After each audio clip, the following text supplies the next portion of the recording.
Hello everyone, আসসালামু আলাইকুম। কেমন আছেন সবাই? আমি আলহামদুলিল্লাহ ভালো আছি। এই যে দেখেন, সকালবেলা শুরু করলাম কাপড় কাচা থেকে। মানে রাত্রে ভিজায় রাখছি বেড কভারগুলো, তো সকালে ধুবো সেজন্য। আর আমি রাত্রে বেশিরভাগ কাপড় ভিজায় রাখি, তারপরে সকালে ধুয়ে রোদে লেড়ে দিলে পরে আর কি তাড়াতাড়ি মানে উঠন্ত রোদের কাপড়গুলো শুকায় যায়। আমার কাছে ভালো লাগে, আর আমি এই নিয়মেই কাজ করি। সেটা বলে না যে এটা যার যার একটা কাজের মানে কি বলে সেটাকে ভুলে গেছি। তো যাই হোক, আর এখানে নাস্তা অনেক দিন যাবত করি না, নাস্তা করব সেজন্য রুটি ভাইজা নিতেছি। রুটিগুলো 3-4 দিন আগের বানানো ছিল, তো তাই একটু ফেটে গেছে। আর এখানে আমি একদম গরুর কালা মাংসটা নিয়ে নিলাম। ঝুরা মাংস কুরবানির ছিল, ফ্রিজ থেকে জাল দেওয়া, সেজন্য নিয়ে নিলাম। রুটি দিয়ে তো ভালোই লাগে। তো এখানে আমি রুটি খাইতে বসলাম নাস্তা। আর ডাল, কেমন ডাল আনছে, ডালগুলো সিদ্ধ হয় না। এত দামের জিনিস যদি এরকম হয় তাহলে কেমন ডাল লাগে। পরে ডাল বেটে নিয়েছি, ডাল বেটে একদম টমেটো দিয়ে ডালটা রান্না করছি। মানে অনেক টেস্ট হয়েছে খেতে। মানে বেবি অনেক পছন্দ করে এভাবে ডালটা। আর ডাল বসাই দিয়ে আবার আসছি, বিছনা টিছনা একদম একাকার হয়ে আছে, এগুলা করব। কারণ একা হাতের কাজ তো। সবচেয়ে বড় কথা, আমি একটা হেল্পিং হ্যান্ড পাচ্ছি না। যদি হেল্পিং হ্যান্ড পেতাম তাহলে আমার জন্য ভালো হতো। মানে অনেক সময় পারি না, ওই যে পায়ের, আমার তো 2 পায়ের গোড়ালি দিয়ে হাড় বের হয়ে গেছে, আমার অনেক প্রবলেম হয়। সেজন্য একটা হেল্পিং হ্যান্ডের অনেক প্রয়োজন। তো এখানে বেড কভারগুলো চেঞ্জ মানে বিছানা একদম করে টোরে ঘরদোর গুছায়ে পানি দিয়ে একদম ঘরদোর মুছে ক্লিন করে রাখছি। কারণ আমি রান্নার ফাঁকে ফাঁকে সব কাজ করে নেই, যাতে আমার গোসলটা করতে সুবিধা হয়। এই যে ডালটা অনেক সুন্দর একটা কালার মানে আসছে। আর এদিকে দুধ রাখা হয়েছিল, আবার দুধ দিয়ে বেবির জন্য একটা পুডিং বানাবো। সেজন্য পুডিংয়ের দুধ তো অনেক জাল দিতে হয়, কারণ এলপি গ্যাসে তো আর এত মানে একসাথে বসা রাখতে ভালো লাগে না। মনে হয় যে গ্যাসগুলো মানে শেষ হয়ে যাচ্ছে। তো একদিন একদিন করে জাল দিয়ে 3-4 দিন জাল দিয়ে আর কি বানাই। আমি আমার মতো করে বানাই।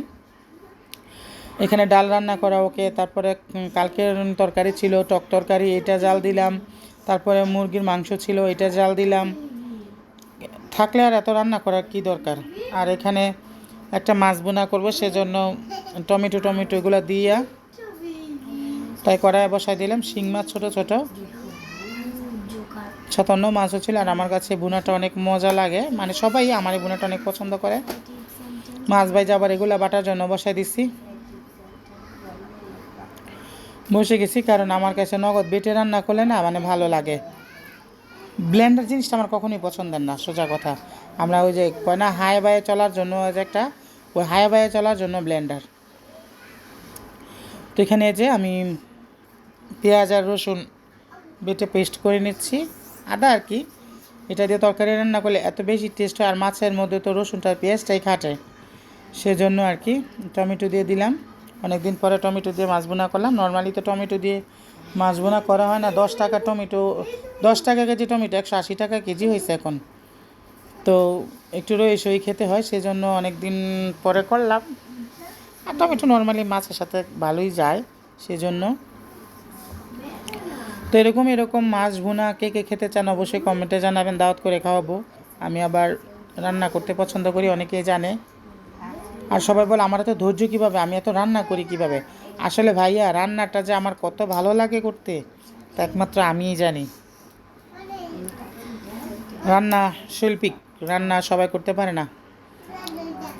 যারা পারে না তারা চেষ্টা করুক আমার মতো, আমি অনেক এখনও চেষ্টা করি। দেন গোসল টোসল করে দুপুরে খাবার খেতে বসে গেলাম। খাওয়া, ঘুম, কাজ, এছাড়া আর কি আছে। তো যাই হোক, ভিডিওটা কেমন লাগলো অবশ্যই কমেন্ট বক্সে জানাবেন। আর আমার জন্য দোয়া করবেন, আমার পাশে থাকবেন। ভিডিওটাতে লাইক কমেন্ট শেয়ার করে, আর আমার পেজটাতে একটা ফলো দিবেন, সাহারা রানু পেজে। সবাই ভালো থাকবেন।